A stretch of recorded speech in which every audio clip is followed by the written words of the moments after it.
Hello, everybody. How are you doing? It's Damon yet again. And this time today, I want to try something. I actually want to review two movies I've seen in the movie theater this week.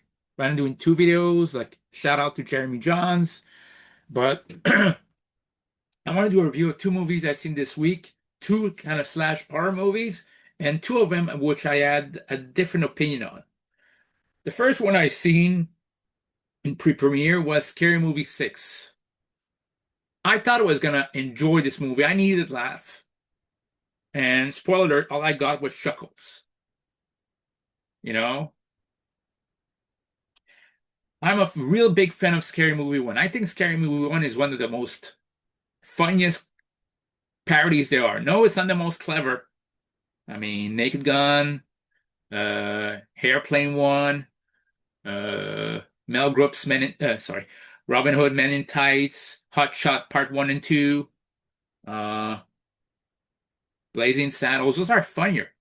I mean, I probably forgot another parody I really like, but you understand that point of view.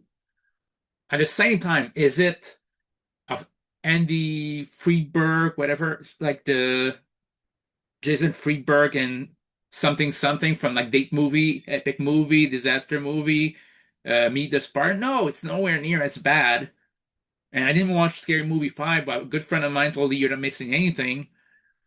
And I thought that this is like the lower half of a scary movie, like the lower ranking of a scary movie. It's not the total one. It might be the third lowest uh, scary movie because it felt like at least the first scary movie had a general plot. Yeah, I know they have plots.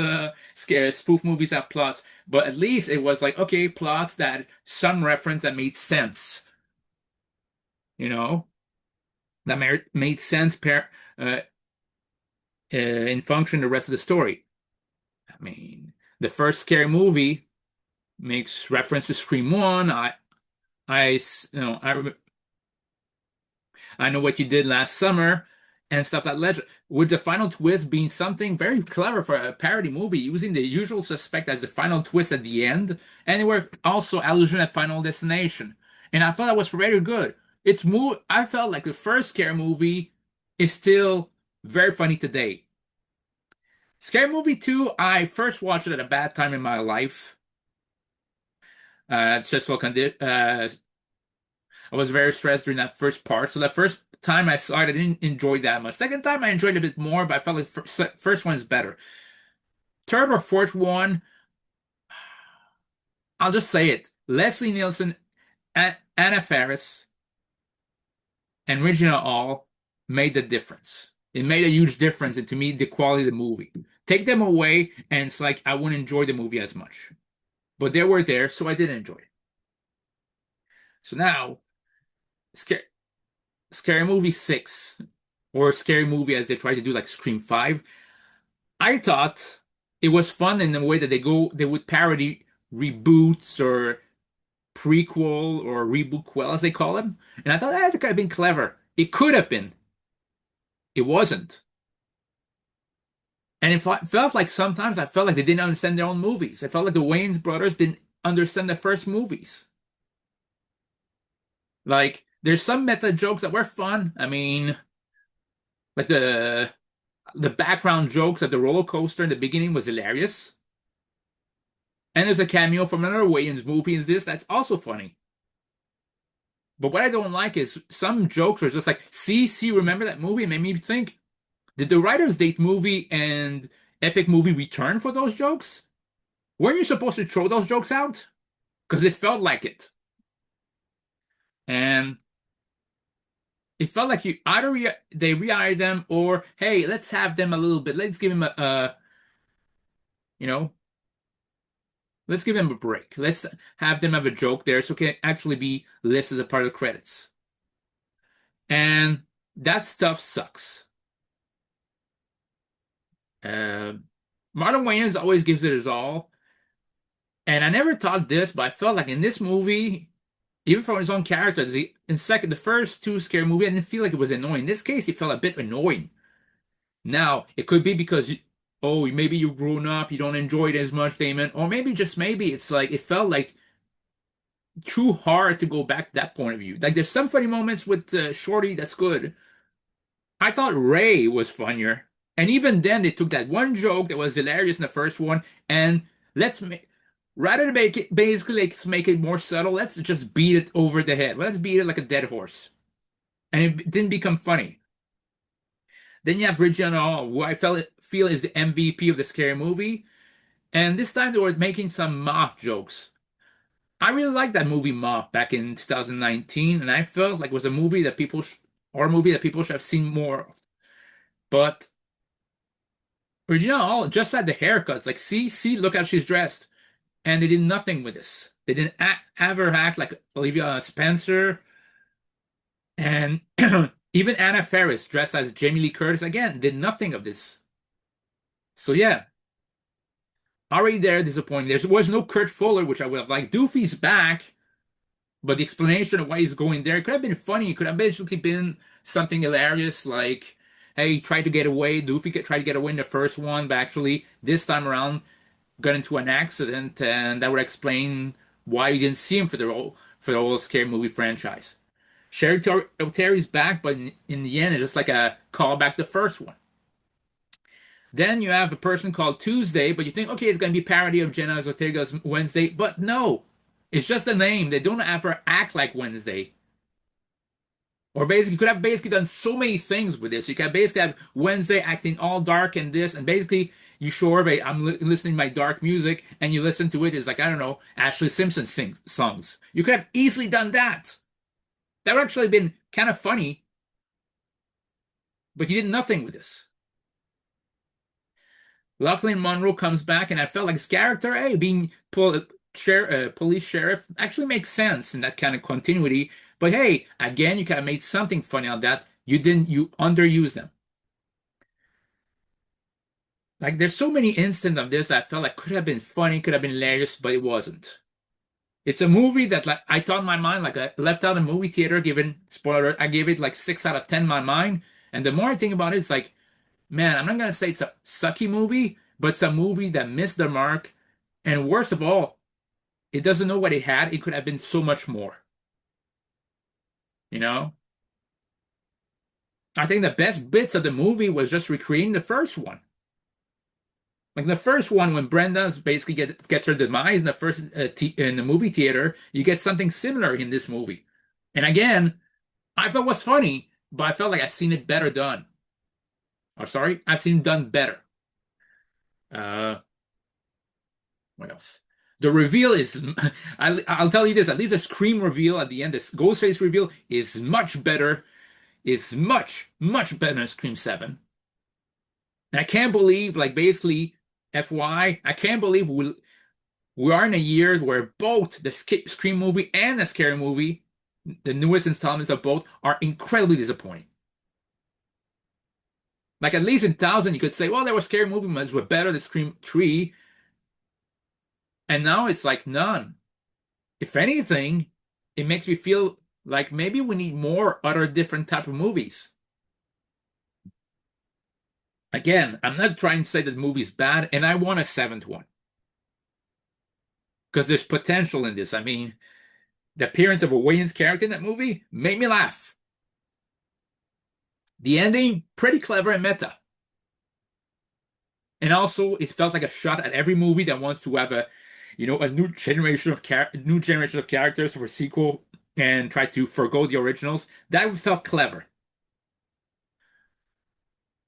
But in that sense, you could have basically taken all the characters from Scary Movie 5 and basically eliminated them in the movie. It's like that was funny. At the same time, it's like there's no really continuity in Scary Movie, so they could eliminate some characters. The next one they come back and it's never explained why. I mean, and that's fine. I think that's the thing that basically annoys me the most. Like they were saying this might be controversial, this might be a controversial comedy. It's like at the end of the movie, it's like what's controversial? It was just wasn't that funny. I chuckled several times. I might have laughed. I mean, laughed, not chuckle, twice. I chuckle most of the time. Naked Gun last year, I laughed like crazy. Fast and Fast Nine, not the same time movie, but Fast Nine. I laughed like crazy when they went to space. I couldn't hear what Tyrese Gibson and Ludacris were saying because everybody was laughing in the theater. Because that makes no sense. The character admitted makes no sense. It's like unintentional comedy. Or maybe they knew it made no sense, but hey, it keeps getting money, so let's continue doing this. This felt like it could have been so much better as a movie. And spoiler, Chris Elliott basically was a bad guy in Scary Movie 2, only has one or two scenes. Like, I have no problem in shorter movies. Hell, I was basically these days, I think that's one thing that basically can actually turn me off from movies. Like, I want to see maybe E-Man, but it's 2 hours, 20 minutes. I feel like it should be an hour and 50 minutes, you know? I don't want every movie to be 2 hours something. Like, it should be reserved to epics like Dune, Avengers, Odyssey, and honestly, maybe Disclosure Day, but every other movie should not reach the 3 hours. Should be 2 hours and underneath, or 2 hours, 2 minutes, whatever. Okay? So if it's 2 hours, 2 minutes, I say, oh, okay, cool. But it feels like I watch Scary Movie seems like it's a movie, Scary Movie 6, that is. It's a movie that's best. What's this? That just reminds you of a better movie. It's like you see Scary Movie 6, you could see Scary Movie 1. If anything, I would rank them 1, maybe 3, 2. Scary Movie 6 would be there. Scary Movie 4 has some good moments. Not a great movie, but there's some good moments there. And Scary Movie 5 is dead last. It's not a praise, and it's something that they need to work on. It's like Scream 7 this year. I wouldn't say it's the worst Scream, but it's the lower tier. So the Wayans have potential, but I think they got rusty. And it should have been Keenan Ivory Wayans who should have basically been the director of the first the movie because he was the director of the first one. So I think that might have helped better. And yeah, the other movie I've seen was after seeing Obsession 2 weeks ago. Sorry, and Passenger 1 week ago. I went to go see Backrooms and see what the big fuss was all about. I went to go see it. And I liked it. I didn't love it. I liked it. Yes, it was better as Scary Movie. Is this one of my favorite movies this year? It would be my top 10 right now, but be like number 8. Like, Obsession is better. I mean, like in so many levels to me, Obsession is a better movie. This one felt pretty good. It, I'll say this. I walk out of this movie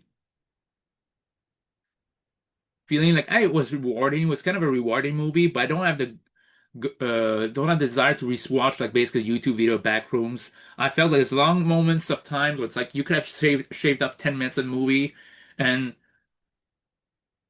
it felt like okay, you watch the main character Clark, you get habituated to him, you watch through his eyes, and it's like afterwards, like 2/3 or 3/4 of the movie, you let go of him, and then spoiler alert, at the end of the movie, he's kind of like a bad guy, and it felt like what? So, and then gets killed by the giant captain mascot. Then the therapist escapes, and I think she will be basically quarantined or confined to some laboratory. And basically, the ending is like the backroom creative version of her. And I felt like, eh. So it's like The Descent in a way. Again, I'm not trying to say the movie's bad, but I'm saying everybody's making such a big reputation of that movie. And I say it was good. And don't get me wrong, I want more kind of moral original movies like this, but it's like people forgot that this is the same year that has Project Hail Mary, which is my favorite movie this year, and honestly, one of the two movies that merited their hype. And behind this is only Obsession. Every other movie, it's like, it wasn't that great. So yeah, it's the acting is great. Don't get me wrong, that movie is very good, but it's all a two-person show. And the two people in this case, um, are very, very, very good actors. So both of them are nominated the Oscar, so that helped. But yeah, I'm gonna see E-Man this week and probably Mandalorian Grogu, even though I'm not looking forward to it. Because there's some movies on my list I want to see this year, and I haven't had it. End of Oak Street in August, How to Rob a Bank in September, and The Death of Robin Hood by with Hugh Jackman in July. So basically, I want to see like Death of Robin Hood with Hugh Jackman in July, seeing uh End of Oak Street with Anna Way and even Ewan McGregor in August, and the movie with John C. Reilly and Zoe Kravitz, How to Rob a Bank in September. But even then, it's like it makes me feel like the future of cinema. It's like it's. I wouldn't be alarmed, but I think it's the time to maybe they should recheck this and start making adjustments because I feel like a lot of movies that they think are gonna be hits don't work. That's my opinion. Let me know what you think. See you guys later.